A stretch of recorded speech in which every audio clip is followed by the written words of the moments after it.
honorable delegates, distinguished participants, dear brothers and sisters, dear colleagues and friends, good morning, good afternoon, good evening to everyone. It's a pleasure for me to be here again today. And again, I apologize that yesterday I couldn't be live in direct because of some overlapping commitments, but I hope that you could enjoy the video that allowed me to deal much more with trade in Africa and the challenges of intra-African trade and the promise of the African Continental Free Trade Area. So I wanted to dedicate the first part of the session today to discuss some of your questions regarding intra-African trade. So before we deal with investment, because I'm planning now to start the part of this week's session on investment, which is another very important pillar of the AFCFTA. But before we start with investment, I saw that it would be maybe appropriate to discuss some of your concerns, comments, questions regarding intra-African trade. And I have to say that all those comments, questions that you posted in the Q&A were really excellent, very excellent observation, very excellent questions, and I will do my best to address most of them without, of course, singling out, who has raised the question, because otherwise it would take me too much time. But I will try to address most of the questions, because there was some common denominators or commonalities between most of the questions. So one of the question that came up several times in the Q&A box was, of course, about the African Economic Community, and the disappointment regarding the fact that the African Economic Community was never established, is still not yet established. And I have to say that yes, I am among the people like you who have been disappointed by the failure of the African Union and our countries to establish the African Economic Community.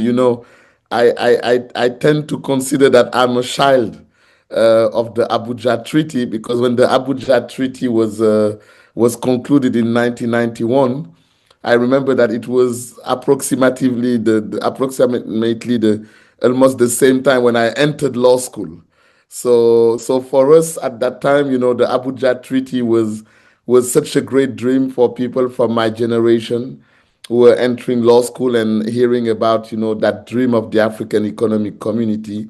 And so I can tell you that I am among those who have been disappointed by the failure to create and to establish the African Economic Community. But when you take distance, if you look today, if you read today the Abuja Treaty, in light of the realities of our countries, what you can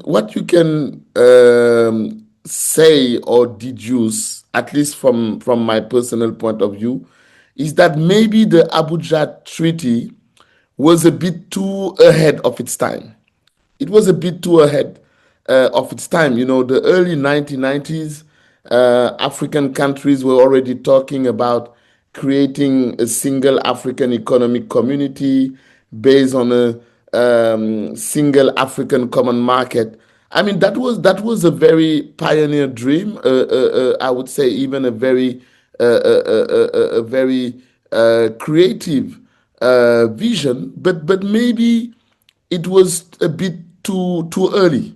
It was a bit too early in the 1990s for our countries to think that they could create that fast, a common a common market in Africa, customs union in Africa, and build an African economic community. I think that I always like to say that maybe the Abuja Treaty put the cart before the horses. I put the cart before the horses. The horses are what? The horses are the regional economic communities. The regional economic communities. Integration, economic integration, and in particular trade integration, has to be gradual. It has to be progressive. Even if you look at the European Union, before the European Union was able to create a real customs union, it took decades and decades before it was able to do so. The Rome Treaty establishing the European Economic Community was concluded at the end of the 1950s, and it was only in the 1990s that the European Economic Community turned into the European Union and became a real customs union. So it took approximately more than 35 years and almost 40 years for European countries to reach that. And I think that we in Africa, we were just a bit maybe too optimistic to think that by 2000 we could conclude the Abuja Treaty in 1991, and by 2000, 9 years later, we would be able to create an African Economic Community. I just think that it was not that realistic, and that what the Abuja Treaty should have been about for me, it should have been more about how do we create regional economic communities, how do we consolidate them, and how do we ensure coordination between them. Because one of the major challenge today, and some of you have raised that very important point in your observations, and I agree with you. One of the major challenge today, even for the AFCFTA, is how do we succeed in coordinating all those existing regional economic communities. And I believe that this should have been the project. The project should have been, creation, consolidation, coordination of regional economic communities, liberalization of trade at the sub-regional level. So creating real free trade areas, creating real free trade areas in the different regional economic communities, before then thinking about something bigger like the African Economic Community. But I'm an optimistic. And I like also to look at the positive aspects.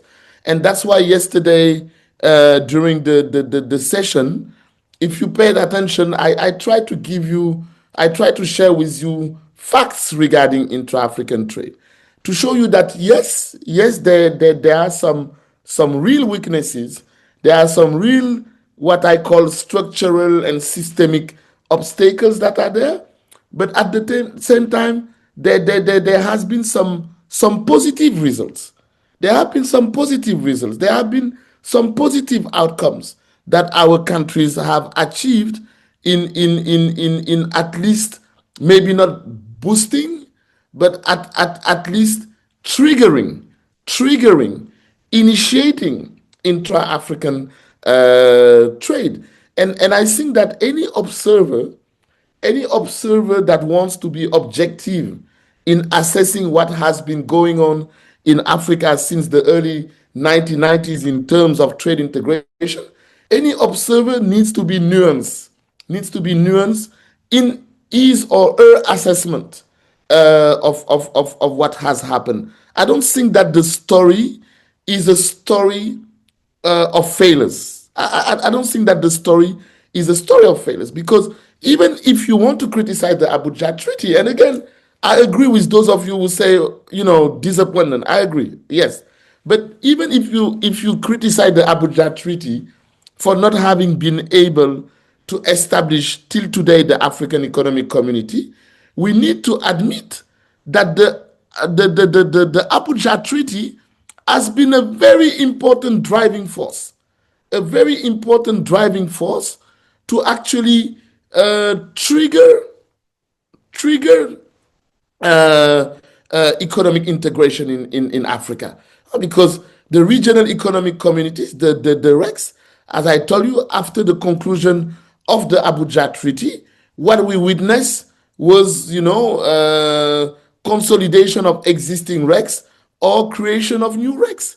So only if you look at this aspect of the landscape of economic integration in the continent, you cannot say that the Abuja Treaty has not led to anything, because the RECs, at the end of the day, the experience with the RECs, they have contributed to more integration in the continent. Of course, at different levels. Let's remember that we have 8 different RECs, 8 different regional economic communities, and it's true that when you look at each of them, they don't all have the same the same, I would say, results, the same the same outcomes in terms of economic integration. This we have to admit. But we need also to look at in Africa. I always like to say that we need to stop being Afro pessimist. We need to be more Afro optimist, and also look at things that are working. Think about Comesa, think about EAC, think about SADC, think about ECOWAS. Already, when you think about those regional economic communities, integration within those regional economic communities is a reality. Some other regional economic communities have been slower in achieving results, but it's also sometimes due to many factors, political factors, historical factors, economic factors, even today, climate factors. You can't today when you talk about, when you assess economic integration in the continent, you cannot ignore the impact, or you cannot ignore the potential impact or adverse effects of climate change on integration processes in the continent, or in some of the sub-regions. So there are factors that can sometimes explain why some regional economic communities have been slower than others. But at the end of the day, the Abuja Treaty has really allowed to trigger that new era of economic integration in the continent. And then this brings me to another point. That was raised also in the comments, questions, and observations. When you assess the contribution of the regional economic communities, when we look at what the regional economic communities have done in the continent, we cannot just look, dear brothers and sisters, we cannot just look at the trade liberalization aspect. Because those regional economic communities in Africa, they have not been created just for trade liberalization. Yes, trade liberalization is one very important aspect, but remember what I told you when we discussed the Abuja Treaty, and I told you that the Abuja Treaty came with an African vision of economic integration, and that African vision of economic integration cannot be reduced to trade liberalization, meaning reducing tariff barriers to trade, or reducing or eliminating non-tariff barriers to trade. This is one dimension. This is one aspect of the mandate of our regional economic communities, but it's not the only aspect. So you cannot just assess the work of those regional economic communities in light of trade. Yes, trade liberalization has not been has not been fully achieved in all the regional economic communities. True, but you cannot limit yourself to that to say that the regional economic communities have failed, because these regional economic communities, they have also a social mandate, yeah, social development mandate. They have a cultural development mandate. They have a scientific development mandate, even peace mandate, even human rights mandate. You know, I come from the ECOWAS region, but even for those of you, for instance, who know also the EAC region, think about the contribution of the courts of those regional economic communities. Think about the jurisprudence that those courts have been um, have been developing with respect to good governance, with respect to human rights, with respect to the protection of fundamental rights in some of the regional economic communities. We need to think about that. We need also to look at those aspects when we want to assess the work of those regional economic communities, and not just limit or reduce them to the trade dimension. So for me, this is something I wanted to share to react to those observations in the last 2 days. Data once again, how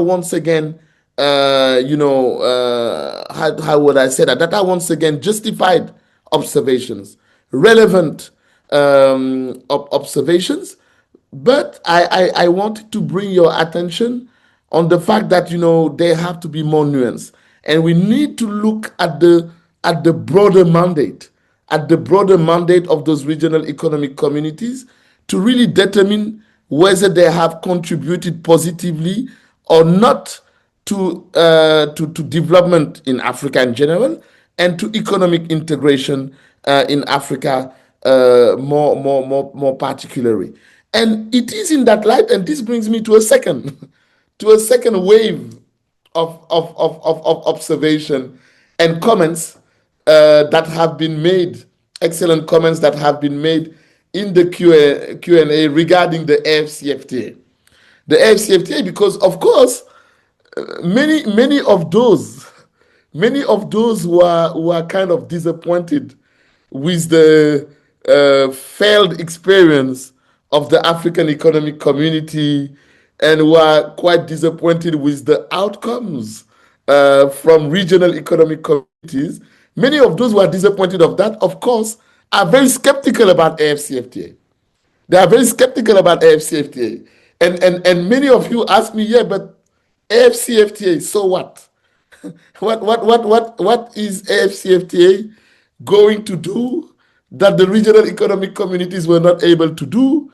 And how is AFCFTA going to achieve, objectives that states were not able to achieve by establishing by not establishing the African economic community? And again, I see some of the concerns behind. But for me, AFCFTA, the difference between AFCFTA for me and African Economic Community is that AFCFTA has been established, is coming at the right time of the history of Africa. For me, this is the first thing I would say, that we are in a different historical juncture, if I can call it like that. We are in a different historical juncture in Africa. Why are we in a different historical juncture? Well, we are in a different historical juncture because for the last 30 years plus, we've been building trade integration. We've been building trade integration. We've been experiencing trade integration. Yes, we've been improving trade integration in many of the regions of Africa. So the AFCFTA, dear brothers and sisters, is not coming out of the blue. It's not just coming, out of the blue in an historical context. That is the historical context of the early 1990s when the Abuja Treaty was concluded. AFCFTA is coming to actually build upon build upon the heritage, build upon the acquis. Remember yesterday, if you watch the video of the session yesterday, I told you that two principles of the AFCFTA is what? Building upon the regional economic communities, free trade areas. It even say free trade areas. So in my view, it also include customs union, even if real customs union were not really created, I believe, in the continent. But it says building upon the regional economic communities, free trade areas. So AFCFTA is building upon what has been already made in terms of trade liberalization. We are not coming out of nowhere. We are not coming out of nowhere. And second principle that I have shown you yesterday in the video is that you have this principle of the acquis. The AFCFTA is not here to actually reinvent the wheel, but to build upon the acquis. So all these initiatives that have already led to proper trade integration, economic integration in the continent are going to be used by the AFCFTA. So we are not starting from scratch. In the early 90s, we was almost starting from scratch. If you put if you put on the side, if you put aside the exception of SACU, the Southern African Customs Union, and even then, we know that that region was still affected by apartheid. But if you put maybe on the side the experience of SACU, a bit of the early experience of ECOWAS, in the early 90s, my dear brothers and sisters, we were starting from scratch. In 2018, when we concluded the AFCFTA, we were not starting from scratch. That's for me what I call the different historical juncture. The different historical juncture, and if you want to assess the opportunities, if you want to assess the chances, if you want to assess the risks relating to AFCFTA, you need to assess them in light of the context of today. Of the context of today, not of the context of 30 years ago. We are in a different juncture. We are in a different juncture. We are also in a that's what I call the historical juncture. But there's not only an historical juncture in light of which you should assess AFCFTA, the dream. There is a political juncture. Yeah. There is a political juncture in the continent. Our countries have realized today that there's no way Africa can develop without economic integration and without trade integration. This is something that I believe, all the African countries have understood politically. So, of course, it doesn't mean that all African countries are at the same level of implementing integration policies, integration initiatives. We need, again, and that is another principle of AFCFTA, AFCFTA is saying variable geometry. Variable geometry, remember that principle. Variable geometry, special and differential treatment, flexibility. We cannot expect all the African countries to be at the same level of implementation of some of these trade integration policies, or some of these trade integration obligations, or some of these trade integration commitments. Think about services. Some countries in Africa don't even have a dynamic banking sector. How do you tell those countries you need to liberalize your banking sector? What do you liberalize? If you do not have a banking sector, what do you liberalize? So that's what I call the political juncture. The political juncture is that all the countries today have understood the necessity to engage into more economic integration, and they have understood that AFCFTA is a need. Again, not a choice, is a need. But where there is a political juncture in the continent is to accept that, not all the countries are at the same level of development and are at the same level of implementing those integration policies. And so we need to accept a la carte approach. Integration has to be a la carte approach. Why did it fail back in the days? Why did it fail? Why did integration, why did trade integration as we know it, till recently, why didn't it bring the outcomes we were expecting? It's because we were having a one size fits all approach to trade integration. A one size fits all. One size fits all. You want to put Nigeria at the same level than some least developed countries in Africa. You want to put Egypt at the same level than some least developed countries in Africa. To just give those examples, I could continue with South Africa. The reality is that it's not a one size fits all approach. We need a trade integration a la carte. A la carte, meaning variable geometry. Variable geometry.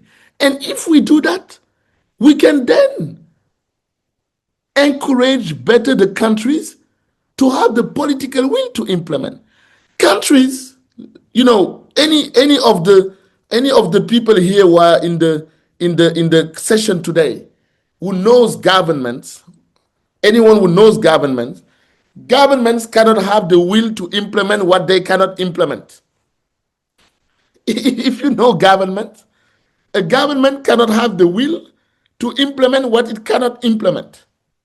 No matter what is written on paper, no matter what has been signed, a government cannot have the will to implement what it cannot implement.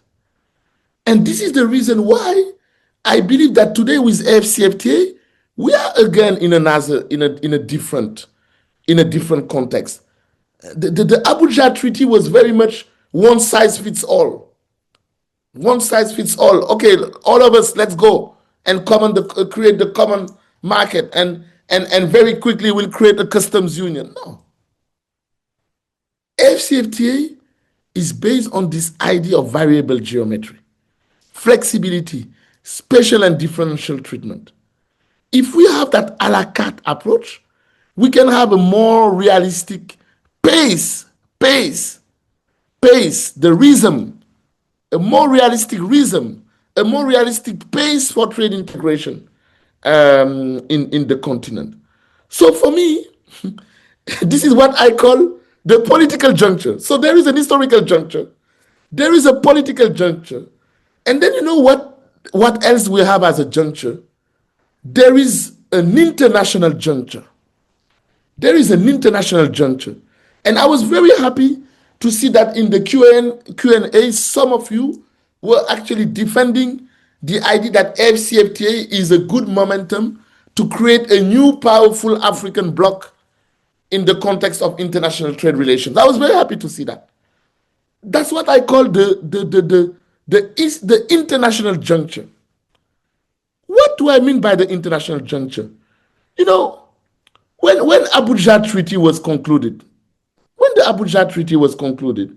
it was during the time when our nations were involved in the Uruguay round. The Uruguay round, that was the round of trade negotiations within GATT 1947. You had the Uruguay round that led to the Marrakesh Agreement establishing the World Trade Organization. This is what our countries were involved in. At that time, our countries were pushing for something regional, but with the idea that the multilateral framework would benefit them more. And this is why, and I know that Some of you ask me the question, why so many African countries in 1994 jumped into the boat of the World Trade Organization? Well, because at that time, many of our countries were convinced that the multilateral framework, being part of the World Trade Organization, would help them, would help them achieving more market access, would help them achieving more development, more development. Unfortunately, unfortunately, even if the WTO has brought more or less some positive outcomes to some African countries, the reality is that the WTO did not fulfill its promises for development. It's not. just think just think about, for my people here who come from Mali, Niger, Chad, the country Burkina Faso, those countries that are cotton producers. Think about how the field of cotton production has been destroyed in Africa because of subsidies that have been given by some powerful states like the US to their cotton producers. I just take this example. I just take this little example. WTO did not help us in saving the cotton sector, the cotton production in Africa. It didn't really help us in making African exports more competitive. More competitive. So that's what I call the international juncture, the international shift. Today, our countries have understood that the multilateral framework is no longer the framework that is going to guarantee us the development, the sustainable development, that is going to guarantee us, boosting of the intra-African trade, but even boosting of African trade in general. Because when we talk about AFCFTA, we talk a lot about intra-African trade. But me, I'm among the people who believe that boosting intra-African trade will have positive spillovers that would allow us to just boost African trade worldwide. That's what I believe, that AFCFTA is much bigger project than just the intra-African. Yes, we boost intra-African, but if we boost intra-African, then we become more competitive in the global market. In the global market. And I'll come back to that in a few minutes to address those questions regarding China and our other economic partners. But you see, we have understood that. And right now, this allows me to address some of you who raised very, very correctly the excellent points of, okay, but what do we do in this era of trade wars? We are in this era of trade wars. You have trade wars between powerful trade players. US, China, Canada, EU, they are all into the trade wars. Recently, I even heard that the EU was thinking about using a trade bazooka. You imagine the narrative, the non-peaceful narrative that is characterizing today multilateral trade relations, that EU recently was threatening to use what they call their trade bazooka against the US. So we are in the middle of that. We are in the middle of that. And being in the middle of that is collateral damages for us. The multilateral trading system today, because of what is happening, is creating collateral damages for African countries. So we need to protect ourselves. We need to protect ourselves. I see AFCFTA, dear brothers and sisters, I see it as a shield. It's a shield for us. And that's why we should not underestimate it. That's why every single African, we have the duty, we have the moral duty to defend that dream. Because it's a shield. It's a shield for present generations of Africans. It's a shield for future generations of Africans. Because of what is happening at the multilateral level, we no longer benefit from any protection. We no longer benefit from any protection at the multilateral level. The WTO dispute settlement system, as I mentioned yesterday during my course, the WTO dispute settlement system has been destroyed. It's no longer functioning. We are no longer in a rule-based system at the multilateral level. We are in a power-based system. I insist. We are no longer in a rule-based system. We are in a power-based system. How a power-based system protect our countries? How? Power-based, power. Are we the most powerful? No. Rule-based protects us. Rules-based system protects us. Rule-based systems give us guarantees. Rule-based system give us incentives.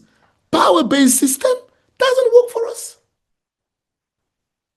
It doesn't work for us. And some of you have asked me, but what can be the consequences of the trade wars? The trade wars in AFCFTA, because even our AFCFTA, if we don't preserve it as an intra-African project, if we make it too dependent on external forces, our AFCFTA becomes vulnerable. So today, this is what I call the international junction. That our governments, they have understood that the shield is no longer in Geneva at the WTO, but the shield is in Accra, Ghana. Because that's where the FCFTA secretariat is based. So this is what I call a different juncture. There's no more this competition between the multilateral framework and our regional trade frameworks, regional economic communities. No. We have understood that the shield is in Africa, in a continental framework. Because, again, the multilateral trading system is no longer giving us any protection. If today an African country is victim of unfair or illegal trade measures by any powerful economy, powerful country, there's no way you can bring it before the WTO dispute settlement system because of the demise of the appellate body, so it's no longer working. So what do we do in a power-based system? We need to unite. We need to unite. And we need to come with African solutions to African problems. African solutions to African problems. That's what we need to do. And that's what the AFCFTA is about. And that's why, because there was a question about that, that's why AFCFTA is linked to the Agenda 2063. There was a question yesterday asking me about what's the linkage between Agenda 2063 and AFCFTA. Well, AFCFTA is one pillar of the Agenda 2063. AFCFTA is one pillar of the Africa we want. By 2063, there is an Africa we want. That Africa we want is an integrated Africa for sustainable development. AFCFTA can contribute to that integrated Africa. So I think for me, these are the three junctures that should allow you to actually understand that we are not talking about the same thing when we talk about AFCFTA and when we talk about Abuja Treaty and the dream of the African economic community. Now, yes, there are challenges. And this brings me to this as a wave of questions that have been raised the first day, the second day. The challenges, yes, there are challenges. We have to be, again, pragmatic. We have to be realistic. There are challenges. The first challenge that we are facing is what I call the external forces. The external forces. because of our trading position, because of the trading position of Africa, we've been very dependent on trade with non-African partners, EU, and many of you have mentioned a lot China in your observation. That is a reality. But you see, for me, AFCFTA could be an opportunity to rebalance. I'm not talking about shifting the relation or the partnership with other non-African partners, trade partners. Not shifting, but rebalancing the partnership with other partners. You know, what do we need from these other partners? We need them to actually see Africa as a continent where we can engage in industrialization, where we can engage in manufacturing of goods, where we can engage in launching services, where we can engage in structural transformation. That's what we need to do. How did China become a powerful trade player? It's because they were able to bring the productive capacity there at home. Look at how the made in China has become so popular. you know, for those of us for those of us who grew up in the 1980s, the 1990s, me, I remember back in the days, even till the even maybe till the early 2000s. I remember that back in the days, people were underestimating made in China. Yeah. When you were saying that your clothes were coming from China, people were looking at you, oh no, then made in China, no, not good. This made in China, no, that was the spirit. Yeah. That was the spirit. For those of us who grew up during that time, that was the spirit. Today, almost everything is made in China. And everyone is proud that it is made in China. So, what about made in Africa? What about made in Africa? Made in AFCFTA? What about that?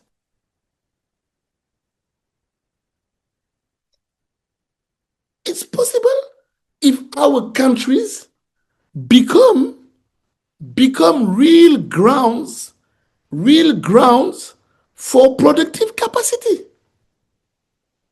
If what we are doing, if our policies are just limited to exporting, primary commodities, then no one is interested to come and manufacture the goods in Africa. Let's manufacture the goods in Africa. And AFCFTA can help in that. By doing what? By doing what? By eliminating the tariff barriers. By eliminating the non-tariff barriers, because this is something I didn't say. I didn't address very much. I address mostly tariff barriers. But dear brothers and sisters, one other problem we have in the continent to boost trade, to boost inter-African trade. Let's be honest about it. The non-tariff barriers, to trade. Non-tariff barrier, what we call the acronym NTBs. The NTBs, the non-tariff barriers to trade. So they are different from the tariff barriers to trade. The tariff barriers to trade, it's those barriers that involve duties on imports, duties on exports. But what about the non-tariff barriers that are non-transparent, that are non-competitive, that are vicious? Subsidies, import quotas. When a country say, oh, you can only bring 1 ton of rice in my country, in my market. Import quotas, subsidies, technical barriers to trade. based on health requirements, environmental requirements, than the all burdensome administrative requirements. We need to solve this. And AFCFTA is here to solve this. I didn't mention it yesterday, but one of the mechanism, I didn't mention it, but that's a good opportunity, your questions, for me to mention it. One of the mechanism that has been put in place by AFCFTA is called the mechanism for monitoring, reporting, and eliminating non-tariff barriers to trade in Africa. It's a mechanism established. That's why I told you yesterday, AFCFTA is about enforcement and implementation. Implementation and enforcement. You have that mechanism called mechanism for monitoring, reporting, and eliminating non-tariff barriers to trade. And you know that mechanism is open to whom? It's not for the governments. It's for the trade operators in Africa. I know that some of you ask me, yeah, but what about the private actors? What can they do? I saw that question. What can the private actors do in the continent? Well, you have an answer now. You have this mechanism for monitoring, reporting, and eliminating non-tariff barriers to trade. This is pioneer at the continental level. That all the trade operators in Africa, all the trade operators, big companies, SMEs, small and medium enterprises, even informal traders, because in Africa, one of the reality is that a lot of the trade is informal trade. That's an African reality. That's an African exception. Informal traders, all of them can report when they are victims of unfair costs, of unfair tariffs, of burdensome administrative requirements, custom requirements, etc. So you see that AFCFTA, and that's what I like to call another level of novelty. AFCFTA is not just about the states. It's not just talking about the states. It's not just talking about the states. It is talking about to states, but it is also talking to the African citizen, the trade operator who on a daily basis wants to do trade in the neighboring country and who cannot do it because of the non-tariff barriers to trade. Hidden, disguised, non-tariff barriers to trade. For me, this is what I call the grassroots, the micro level to which AFCFTA is. So you see, we are not talking about what we've been doing for the last 30 years. We are building upon the experience. We have understood what have been the problems, and we try to solve them.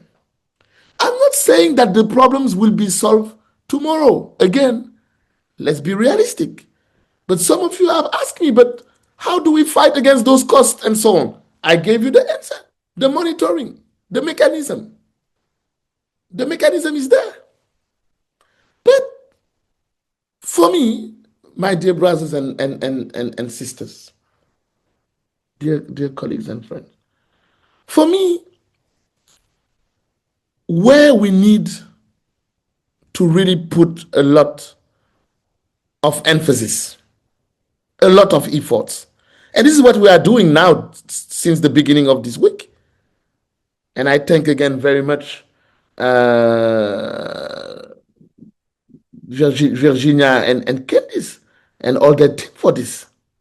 This is what we are doing. What we are doing is what? Capacity building. Capacity building. Capacity building. We cannot achieve anything if people are not informed. You know, how many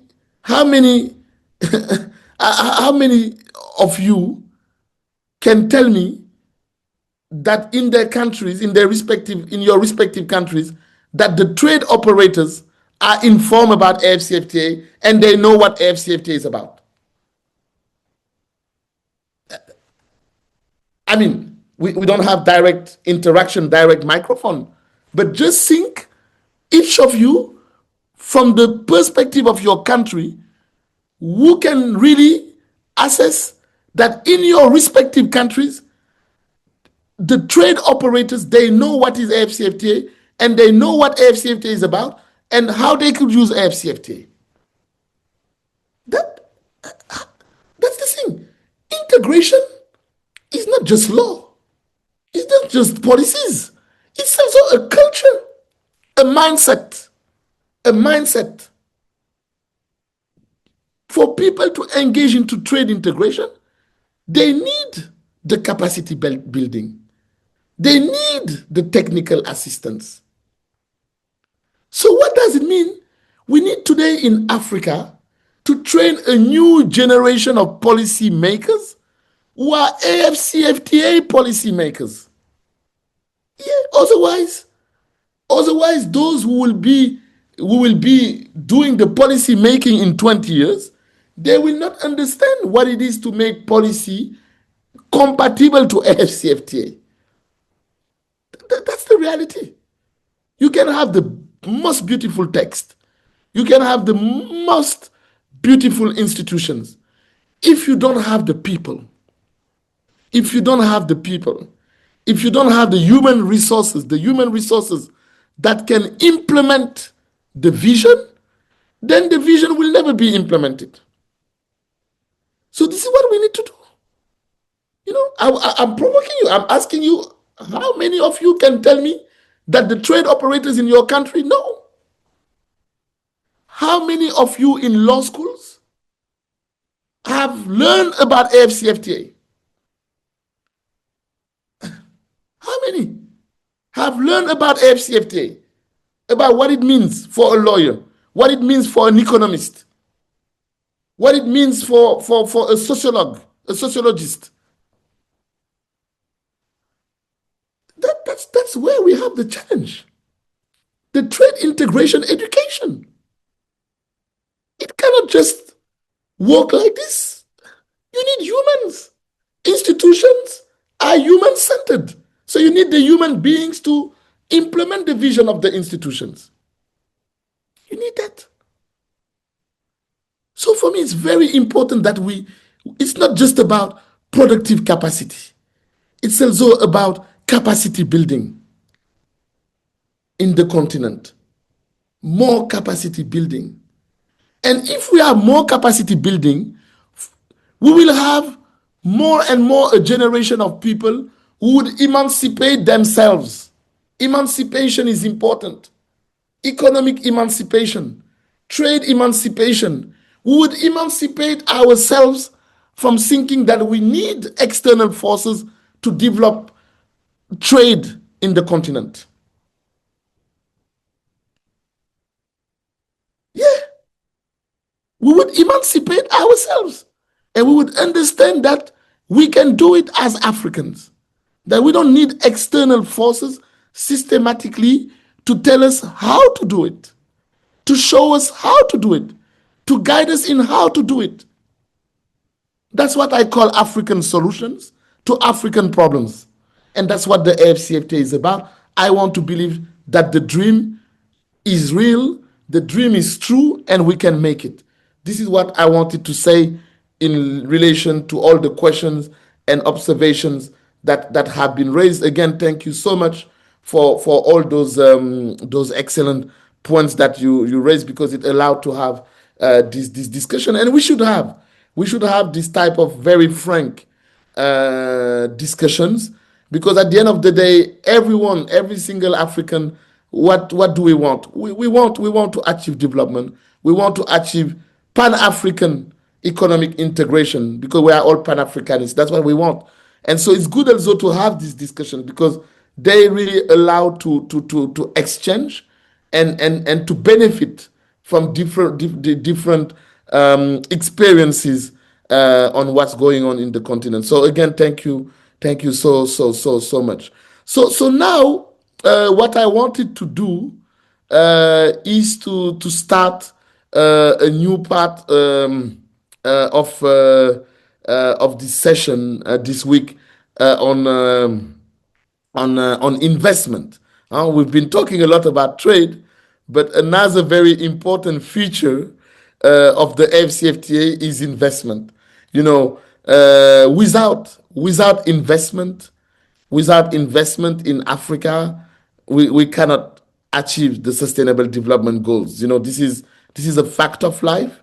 This is a fact of life based on very objective assessments that we need investment. So it's not just about trade, it's about investment. And investment is one of the very important pillars of the African continental free trade area.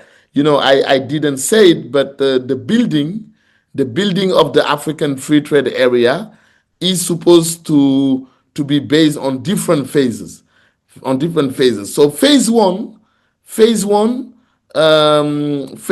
was the conclusion of what I call the Mazer Agreement, the agreement establishing the African continental free trade area. That was phase one, where you had that agreement establishing the AFCFTA plus three protocols. Plus three protocols. I think I mentioned it yesterday in the video. A protocol on trade in goods, a protocol on trade in services, and a protocol on dispute settlement. These are the three main protocols that have been concluded during phase one, so meaning in 2018, with the Mazer Agreement. Then phase two is actually provided for under the Mazer Agreement. In the Mazer Agreement, it was agreed that there would be a second phase in the construction of the AFCFTA, and that second phase would have to cover three areas: competition. So the need to conclude a protocol on competition. So you see again, this is something that regional economic communities barely regulated. Competition. How do you make sure that rules for competition between African traders are healthy rules? So that's the one factor, one pillar of the second phase: negotiation of a protocol on competition. Then second pillar, negotiation of a protocol on intellectual property, rights.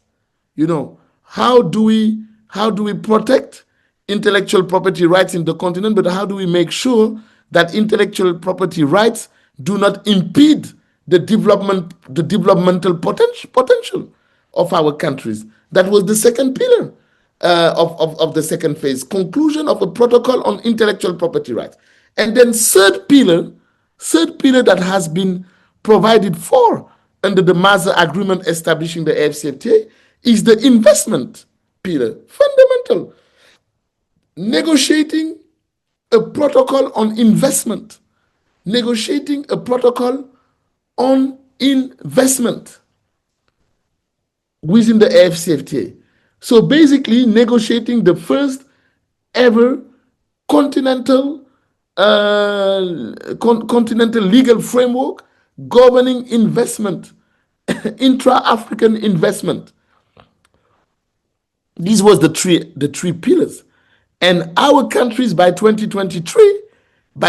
2023, these three protocols have been actually concluded: a protocol on competition, a protocol on intellectual property rights, and a protocol on investment. Plus, they have also added a protocol on digital trade, even if it was not really scheduled like this in the Mazer Agreement. But these three protocols that were contemplated for the phase two of the AFCFTA have been adopted by our head of states in February 2023. So again, it shows you the different political momentum. AFCFTA entered into force in 2019. We had what? Almost two years, two years and a half of COVID, meaning that between 2019 and 2021, nothing was really functioning. By 2023, the summit of the head of states and government of the African Union adopted those three protocols, including one on investment. So in 2 years, 1 year and a half after COVID, we were able to get there. So it shows you that there's a different political momentum, that many of our countries are championing. They are championing.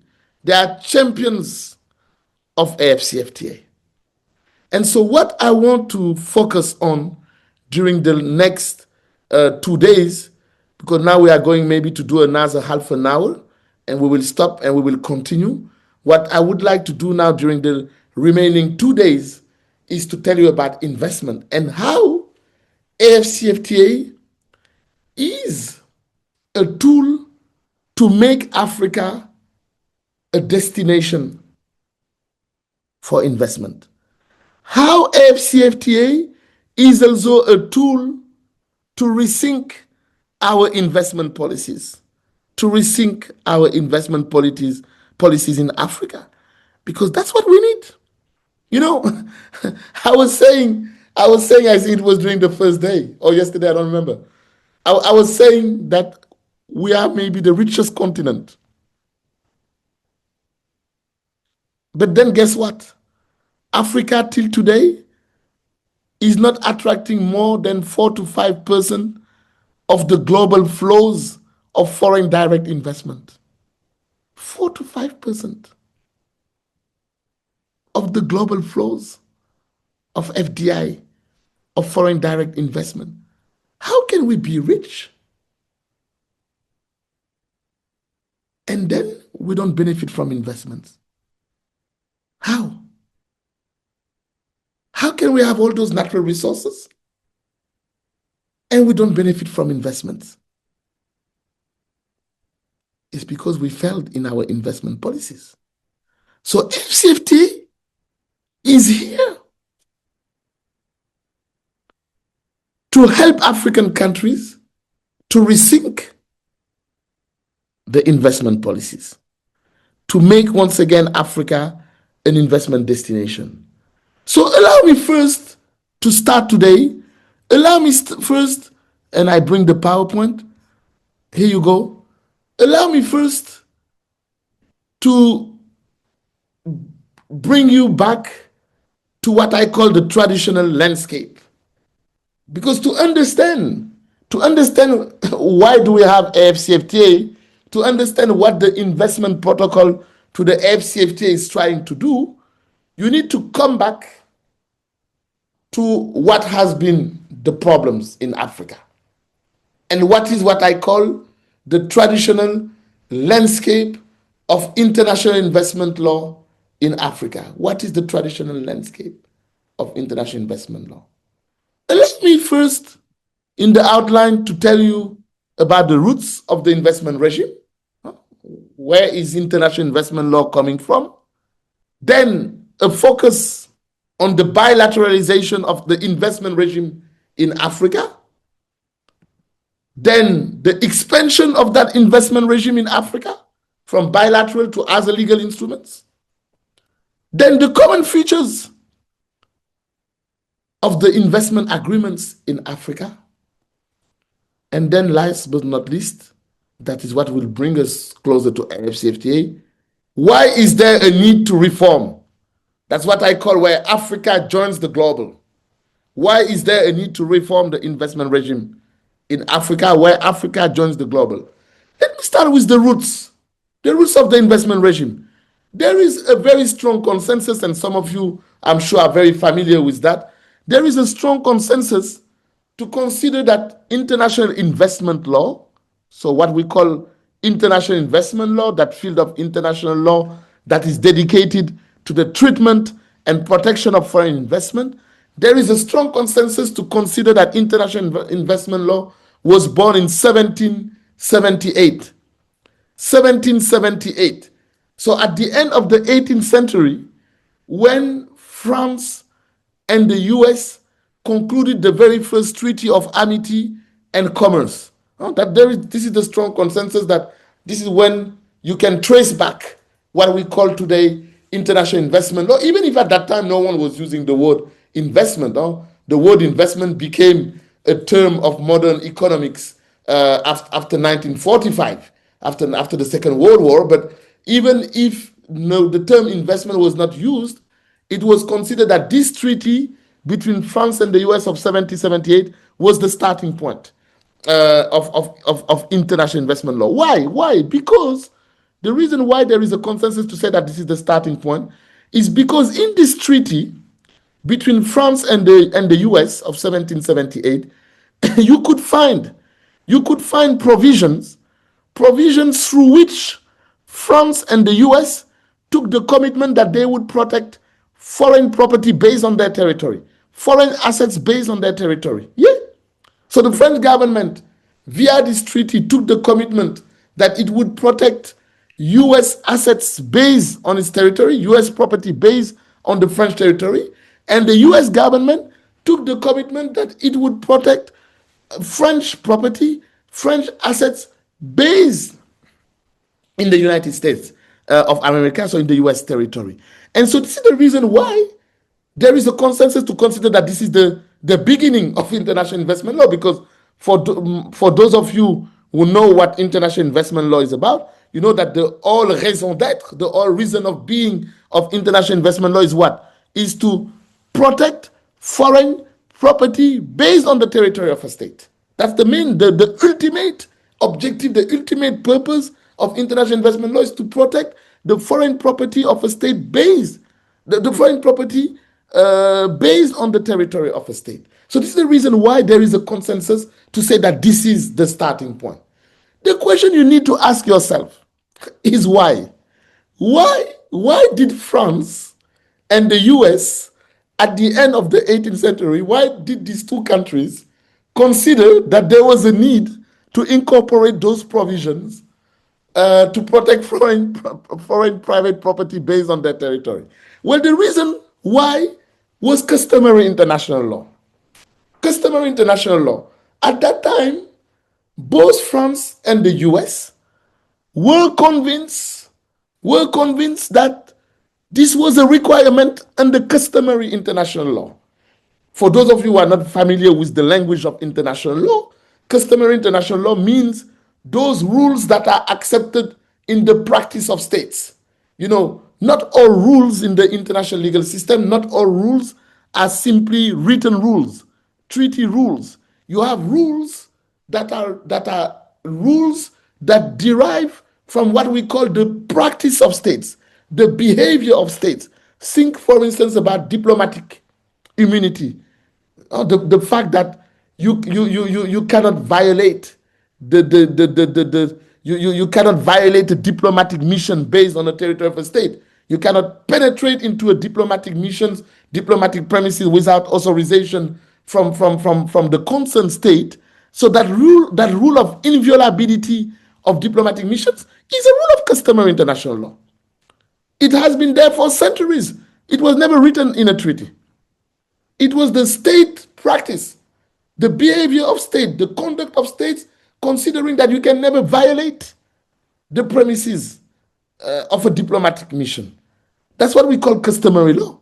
So France and the US, at that time, they were convinced that customary international law was requiring them to grant protection and treatment under international law to foreign private property based on their territory. That's why they incorporated those provisions in the 1778 Treaty of Amity. That's what they believed. But now you see that I put a question mark. If you look carefully at my slide, in the box customary international, I put a question mark. Why did I put a question mark? It's because, yes, the rich countries back then, they say, foreign investors and their investment, they have to be granted protection under international law. That is the requirement under customary international law. That's what they said. But very quickly, and this is very important because we will talk about that when we talk about AFCFTA. We will talk about what I call the resurrection of Calvo. And so, but very quickly after the French government and the US government claimed that this was a requirement under customary international law, very quickly this idea was rejected, by the way. It was rejected.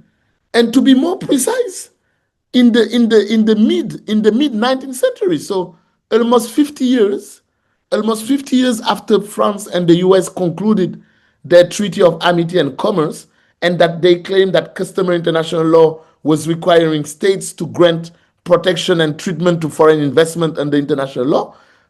In the mid 19th century, to be more precise, around 1850, this idea was rejected. And the first rejection, very known, famous rejection, came from Argentina. At that time in Argentina, there was a famous lawyer, a very famous jurisconsult named Calvo. And Carlos Calvo, he wrote a book back then, and he said, no. He said, no. There is no international law applicable to the treatment and protection of foreign investors and their investment.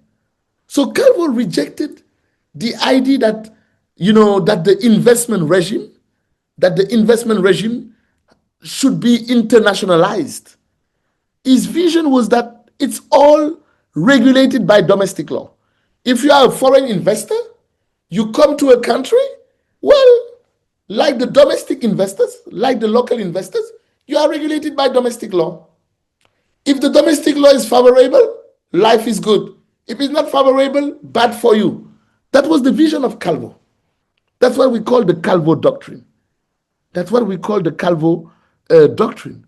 So you see that at the very beginning, when international investment law, well, at the very beginning, there were disagreements among nations, in particular developed nations and developing nations, on whether something called international investment law should even be accepted. That was the disagreement. And I'm insisting on that because when we continue the session, you will see that today you have some countries in Africa that are rejecting this idea. That, it should be mostly international law governing the treatment and protection of foreign investment. But you see that in 1850, you had that Calvo doctrine rejecting this idea.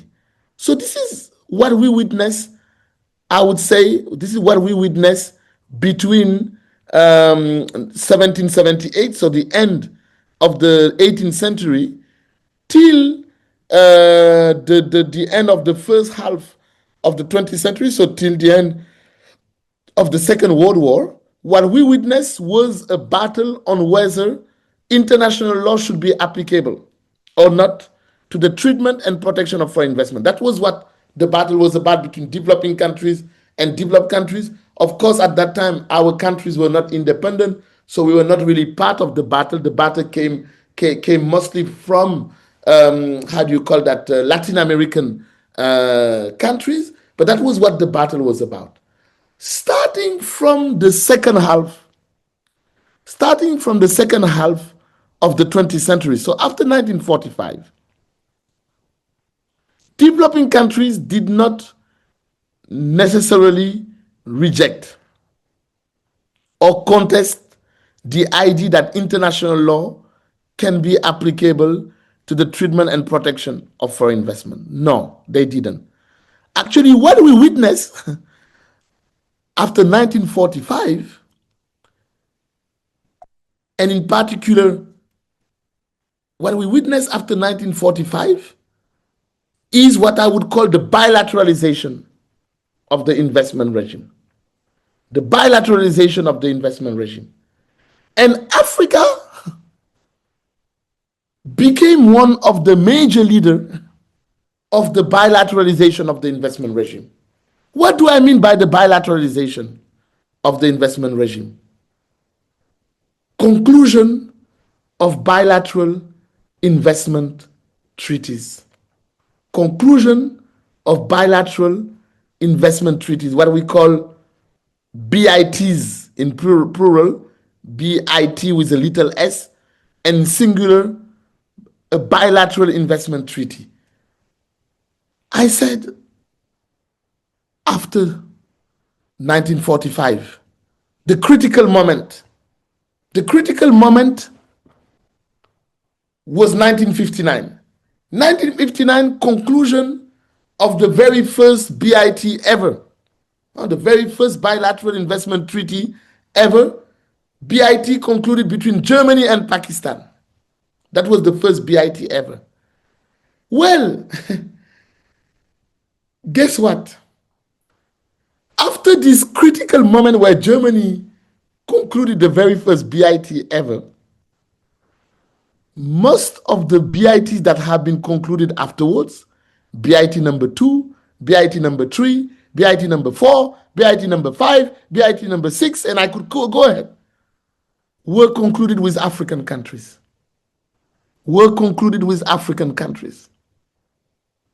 So meaning that we African countries, because you see, when you talk about 59, you are talking about the critical moment of independence.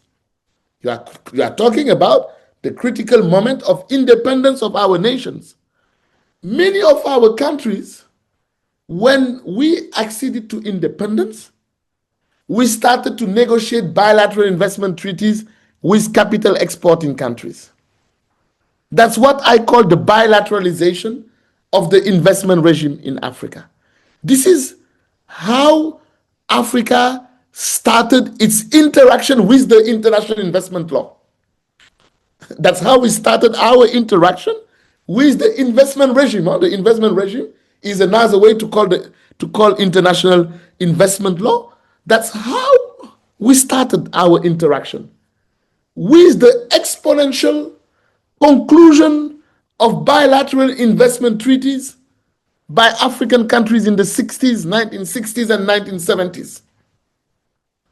Latin American countries were very suspicious of this, of bilateral investment treaties. Asian countries, some of them were involved, but at a slower pace than African countries. A country like China started to conclude bilateral investment treaties in the 1990s. Even some powerful states like the US and Canada, they started to conclude bilateral investment treaties in the 1990s. So Africa has been the first, I would say, continent actively engaged in the negotiations and conclusions of bilateral investment treaties. There is even one African country that concluded a bilateral investment treaty on the day of its independence that I won't mention. On the day of its independence, it concluded a bilateral investment treaty with the former colonial power. So this is how we started our interaction. But what does this interaction tell you? This interaction tells you that at the beginning, we African countries, we simply subscribed to investment rules and standards formulated by capital exporting countries. So by countries in the West, France, Germany, Switzerland, Belgium, Luxembourg, Netherlands, Italy, Sweden, Norway. That's how we started our interaction with the investment regime. I'm insisting on that because you will see when we progress that the FCFTA is another project. The project is a project of Africanization of investment law. But we didn't start with the Africanization. We started with subscribing, adhering to models coming from rich Western countries, capital exporting countries. But then when we started that, and I will finish there today, when we started that, we were in a paradox. Africa was in a paradox. Why do I talk about the paradox? Well, I'm talking about the paradox because at the same time that we African countries were concluding BITs with capital exporting countries, at the same time, we were resisting, we were fighting against the multilateralization of the investment regime. At the same time, that's what I call the paradox. We went to the UN because in the early 1960s, when we acceded to independence, what did we do as African countries? We joined as a nations, as a developing nations, Latin American nations, Asian nations. We joined them and we started the battle for the new international economic order. That's what we did. We started the battle for the new international economic order. We joined them in the UN. That's where the battle was taking place. We went to the UN General Assembly, and we developing countries, including African countries, we launched the battle for the new international economic order, which was a battle about contesting the international economic order that was inherited from colonization, that was considered as an unfair, inequitable, and neo-imperialistic international economic order. We joined the battle. That battle, was about what? That battle was about rejecting the attempts from rich countries to multilateralize the investment regime. You know what it means, multilateralizing the investment regime? Meaning the attempt to make investment standard, to turn them into multilateral standards. So standards that are accepted by everyone and that are the same for everyone. Accepted by everyone and the same for everyone. We went into the battle for the new international economic order. One of the aspects of that battle was to reject those attempts to multilateralize the investment regime. But you see why I'm calling this the paradox? It's a paradox. Why? Because us engaging in the bilateral investment treaties was us accepting the same standards that the capital exporting countries were putting in the different bilateral investment treaties. But the same standards. So even if we fought the battle against multilateralization, de facto, by subscribing, by adhering to model of bilateral investment treaties coming from capital exporting countries and containing more or less the same standards, de facto we contributed de facto to a certain multilateralization of the investment standards. This is something that is important to know in the history of the continent. There was this paradox of our countries. And the paradox went as far as our countries supporting also a multilateral treaty for the settlement of investment disputes. The famous ICSID Convention. Let me just put it in the chat. Let me just put it in the chat if I can, for everyone, for those of you who are not familiar, but I'm sure many of you have heard about ICSID, the International Center for the Settlement of Investment Disputes, the most known institution today for the settlement of investment disputes. Well, ICSID Convention was concluded in 1965. 1965. It entered into force, you know what? When? Almost a year after. 1966. Thanks to whom? Thanks to African countries. We were the biggest supporters of the ICSID Convention.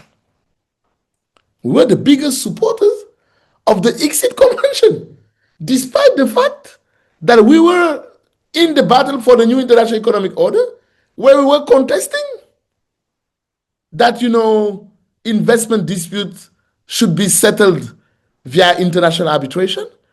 Our countries have been dynamic, have been very important contributors to the negotiations of ICSID and to the ratification and entry into force of ICSID. So this was the 60s, 70s was an era of paradox for our countries. But the paradox at the end of the day led to our countries being proactively engaged with the investment regime. Despite what we could have supported as resolutions in the UN General Assembly regarding the new international economic order, at the end of the day, the result of the paradox is that African countries got more and more and more and more proactively engaged in the investment regime. And this is what has led to the expansion of the investment regime in Africa. I'll tell you more stories tomorrow. We will continue with the expansion, the problems, and then how we started the Africanization of the investment regime and how AFCFTA is supposed to be a tool for that. Thank you so much.